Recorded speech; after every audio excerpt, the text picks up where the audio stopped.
Hello दोस्तों, कैसे हो आप सब लोग। आशा करता हूँ आप सब लोग अच्छे ही होंगे। हाजिर हूँ मैं और स्वागत करता हूँ आपका आप ही के अपने चैनल एग्ज़ाम सक्सेस मंत्रा पे। तो दोस्तों, जैसा कि आपको आजकल पता है कि कल से ही मैंने एंशिएंट हिस्ट्री की नई सीरीज़ स्टार्ट की है, जिसमें मैं आपको 3-4 बुकों का जो सार है वो बताने की कोशिश कर रहा हूँ, ताकि अगर आप ये सीरीज़ देख लें तो उसके बाद आपको इधर उधर अन्य बुकों को देखने की ज़रूरत ना पड़े। तो जिसमें हम कल देख चुके थे अशोक के वृहद स्तंभलेख और साथ ही साथ हम अशोक के लघु स्तंभलेख भी देख चुके थे। और इसके अलावा हम कुछ अन्य स्तंभलेखों या जो हमारे पास ठीक है इतिहास जानने के स्रोत हैं, उनमें जो पुरातात्विक स्रोत हैं उनका अध्ययन कर रहे थे। तो उसी के अंतर्गत आज हम देख रहे हैं दोस्तों, उसी के अंतर्गत आज हम अध्ययन कर रहे हैं अशोक के अभिलेखों की भाषा और लिपि। तो जैसे कल की मैंने आपको बताया था, है ना, अशोक के जो मैंने आपको वृहद स्तंभलेख और लघु स्तंभलेख बताए थे, है ना, तो वहाँ मैंने आपको उनकी कुछ कुछ भाषाएं भी बताई थी। तो अगर आपको याद होगा तो मैंने कहा था कि जो अधिकांश स्तंभलेख हैं या अधिकांश जो शिलालेख हैं प्राकृतिक भाषा और खरोष्टी लिपि ब्राह्मी लिपि में मिले हैं, है ना। तो अब हम देखते हैं, वही देखते हैं। लेकिन मैंने क्या कहा था, अधिकांश कहा था, सभी नहीं कहा था। तो कुछ कुछ हमें अन्य भाषाओं और अन्य लिपि में भी देखने को मिलते हैं। तो कौन कौन सी भाषा, कौन कौन सी लिपि में देखने को मिलते हैं, उनके बारे में हम चर्चा कर लेते हैं। तो देखिए, सबसे पहले जो भाषा है, सभी अभिलेख प्राकृतिक भाषा में मिले हैं। ठीक है, तो अगर आपसे पूछा जाता है कि अशोक के अभिलेख कौन कौन सी भाषा में मिले हैं, तो जितने भी अशोक के अभिलेख मिले हैं सभी किस में मिले हैं, आपके प्राकृत भाषा में मिले हैं। लेकिन लिपि में अंतर आ जाता है। अधिकांश जो अभिलेख हैं वो ब्राह्मी लिपि में मिले हैं, लेकिन ब्राह्मी के अतिरिक्त अन्य कहाँ किस में भी मिले हैं, कुछ खरोष्टी लिपि में भी मिले हैं, कुछ यूनानी लिपि में भी मिले हैं और कुछ अरामाइक लिपि में भी मिले हैं। अब ये जो अलग अलग अभिलेख हैं, थोड़ा इनका अध्ययन कर लेते हैं कि कौन कौन से हमें अलग अलग मिले हैं। और यही आपके इम्पोर्टेंट है, क्योंकि अधिकांश तो आपके कौन से लिपि में मिले हैं, आपकी ब्राह्मी लिपि में मिले हैं। अब तो देखिए खरोष्टी में कौन कौन मिले हैं उनको देख लेते हैं एक बार।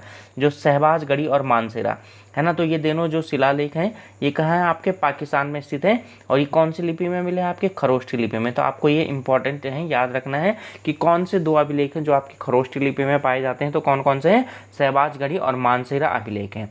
अब देखिए दो और आते हैं, लंगमान और तक्षशिला अभिलेख। तो ये कौन सी लिपि में मिले हैं, आपके अरामाइक लिपि में। ठीक है, ये भी कहाँ है, आपके पाकिस्तान में स्थित है।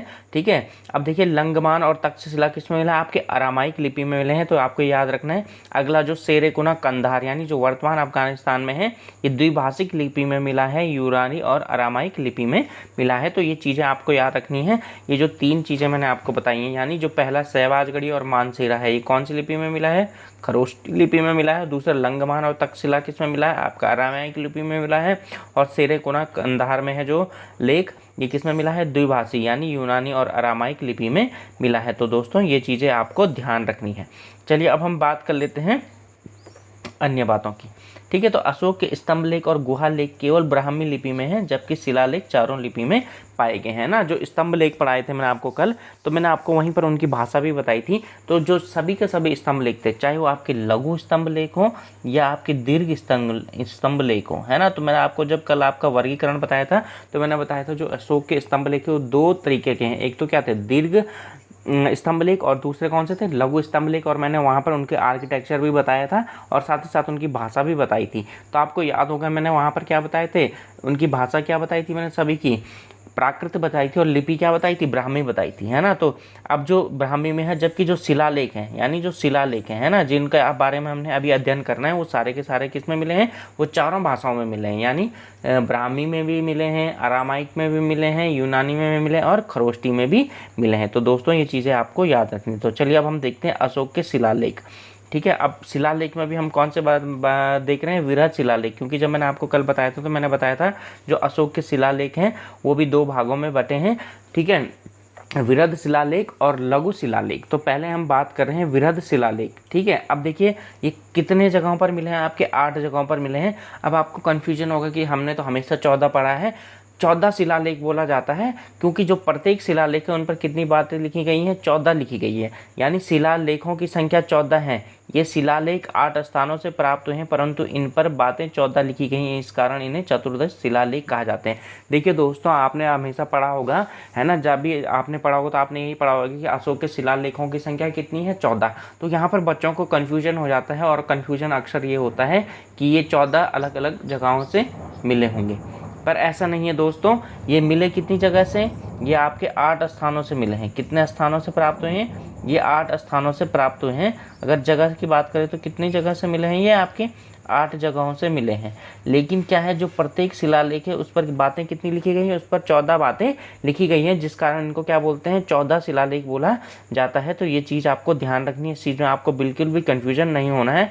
अगर पूछता है कि शिलालेखों की संख्या कितनी है, 14, यानी जो एक शिला पर जो लेख लिखे गए हैं उन पर कितनी बातें लिखी गई हैं, 14 बातें लिखी गई हैं। लेकिन अगर मिलने की बात करें तो मिलने कहाँ से मिले हैं, 8 स्थानों से मिले हैं। कौन सी की बात हो रही है, विरध शिलालेखों की बात हो रही है। अब देखते हैं वो 8 स्थान कौन कौन से हैं। चलिए एक एक करके इनका अध्ययन करते हैं, वो 8 स्थान कौन कौन से हैं और प्रत्येक शिलालेख की कुछ इंपॉर्टेंट बातें देखते हैं।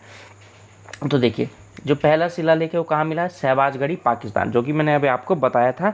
और इसकी भाषा तो क्या है, प्राकृतिक, लेकिन लिपि कैसी थी, खरोष्टी लिपि थी। तो आपको याद रखना है इसकी भाषा क्या है, प्राकृतिक, और लिपि क्या है, खरोष्टी। अब आपसे पूछता है कि जो शहबाजगढ़ी का क्या है आपका शिलालेख है, उसकी खोज किसने की, तो इसकी खोज किसने की थी, जनरल कोर्ट ने की थी। और कब की थी, 1836 में की थी, है ना। अब ये मैंने लिखा है, इसकी भाषा क्या है, प्राकृतिक है और लिपि खरोष्टी है। और ये किस स्थान पर, आपको ये भी ध्यान रखना है, ये कहाँ आपका पाकिस्तान में स्थित है। और इसकी खोज का आपको ध्यान रखना है, एक तो स्थान का नाम याद रखना है, दूसरा किसने इसकी खोज की, और तीसरा इनकी भाषा। ठीक है। अब प्रत्येक जो दीर्घ शिलालेख है या वृहद शिलालेख है उन पर 14 बातें लिखी गई हैं। वो 14 बातें क्या हैं उनको हम अभी बाद में देखेंगे, पहले हम एक बार शिलालेखों का अध्ययन कर लेते हैं।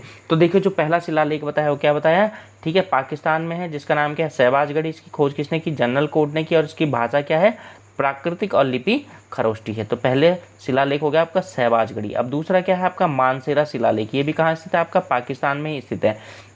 अभी मैंने आपको बताया था इसकी भाषा भी क्या है, प्राकृतिक है, और लिपि क्या है, खरोष्टी। जब मैंने अभी आपको पीछे अशोक के शिलालेखों की भाषा बताई थी तो वहाँ पर मैंने आपको बताया था। ठीक है, ये क्या है आपका, इसकी भाषा है प्राकृतिक और लिपि क्या है इसकी, खरोष्टी। इसकी खोज किसके द्वारा की गई है, इसकी खोज की गई है कनिंघम के द्वारा। आपको ये भी याद रखना है। अब देखो इसकी कुछ खास बातें, ये 3 अलग अलग शिलाओं पर लिखे गए हैं।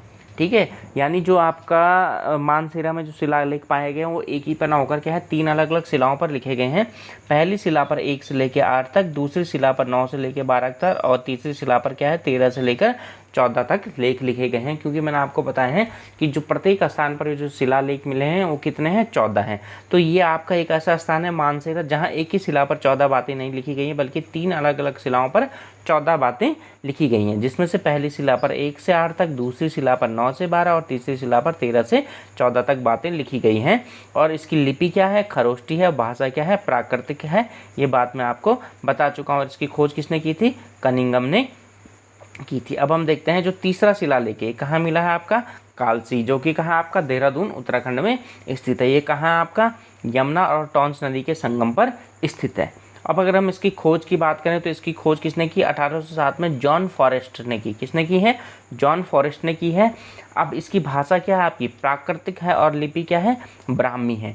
और इसकी एक जो और ख़ास बात है कि इसमें क्या है, 5 यवन राजाओं का उल्लेख भी है।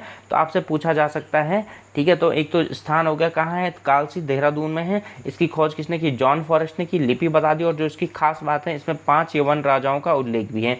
तो आपसे पूछा जा सकता है कि अशोक का ऐसा कौन सा शिलालेख है जिसमें 5 यवन राजाओं का उल्लेख किया गया है, तो कौन सा है, अशोक का कालसी शिलालेख है। चलिए अब हम अगले शिलालेख की बात करते हैं, जो कि क्या है, धौली, धौली उड़ीसा। ठीक है, धौली उड़ीसा।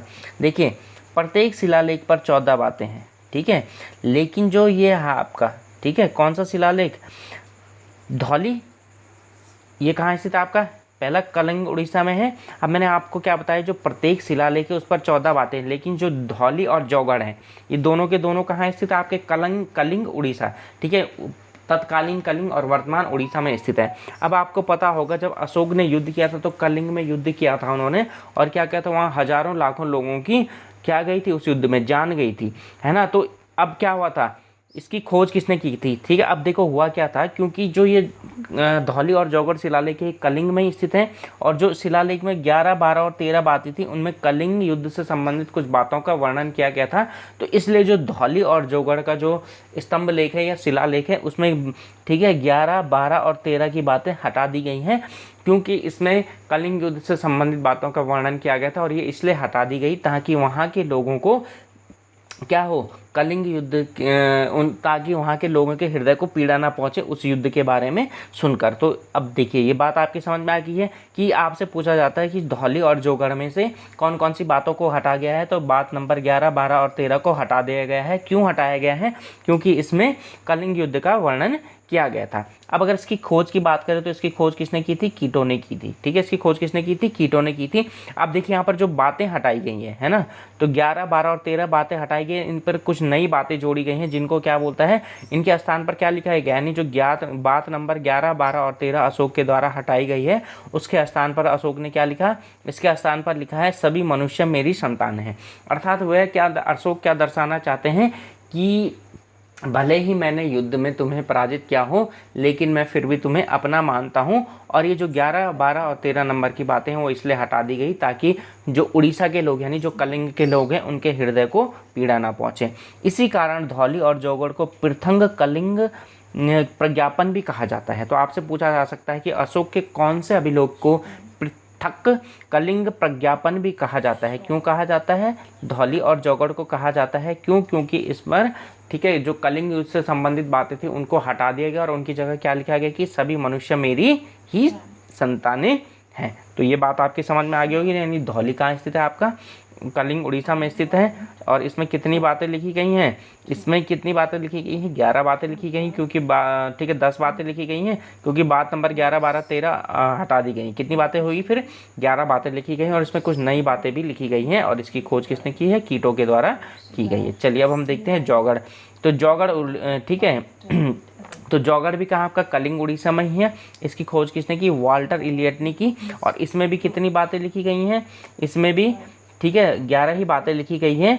ठीक है, क्योंकि जो बात नंबर 11, 12 और 13 है जो कि कलिंग युद्ध से संबंधित है उनको हटा दिया गया है और उनकी जगह वही नई बातें लिखी गई हैं कि सभी मनुष्य मेरी संतानें हैं, क्योंकि ये भी कहाँ स्थित है? उड़ीसा में ही स्थित है। तो यानी जो जोगढ़ की बात थी और यहाँ की बात थी, दोनों में सेम ही बातें लिखी गई हैं। लेकिन जो धौली की खोज किसने की थी? कीटो ने की थी। और जोगढ़ की खोज किसने की थी? इलियट ने की थी। बाकी सारी चीज़ें ही क्या हैं? वहाँ समान हैं। तो चलिए अब हम अगले अभिलेख पर चलते हैं जो कि क्या है? आपका गिरनार अभिलेख। अगला अभिलेख कौन सा? आपका गिरनार अभिलेख है। तो देखते हैं गिरनार अभिलेख के बारे में क्या खास बातें हैं। देखिए सबसे पहले तो मैंने बताया कौन से स्थान पर स्थित है? गुजरात में स्थित है। इसकी खोज किसके द्वारा की गई थी? कर्नल टाड के द्वारा की गई थी। शिलालेख, सभी शिलालेखों में सबसे सुरक्षित शिलालेख अगर आपसे पूछा जाता है जो गिरनार नामक अभिलेख है वो कहाँ स्थित है? गुजरात में स्थित है। इसकी खोज किसने की? कर्नल टाड के द्वारा की गई है। और ये अभी तक जितने भी शिलालेख प्राप्त हुए हैं उनमें सबसे सुरक्षित शिलालेख कौन सा है? गिरनार का ही शिलालेख है। ये इससे संबंधित कुछ मुख्य बातें थी। चलिए अब हम चलते हैं अगले शिलालेख की ओर जो कि कौन है? आपका एर्रागुड्डी शिलालेख। तो एर्रागुड्डी शिलालेख कहाँ? आपका आंध्र प्रदेश और कर्नाटक की सीमा पर स्थित है। अब देखिए मैंने आपको दोनों लिख दिया है, लेकिन जो इसका उत्तर दिया होता है मुख्यतः कहाँ दिया होता है? आंध्र प्रदेश दिया होता है। ये आंध्र प्रदेश में ही स्थित है।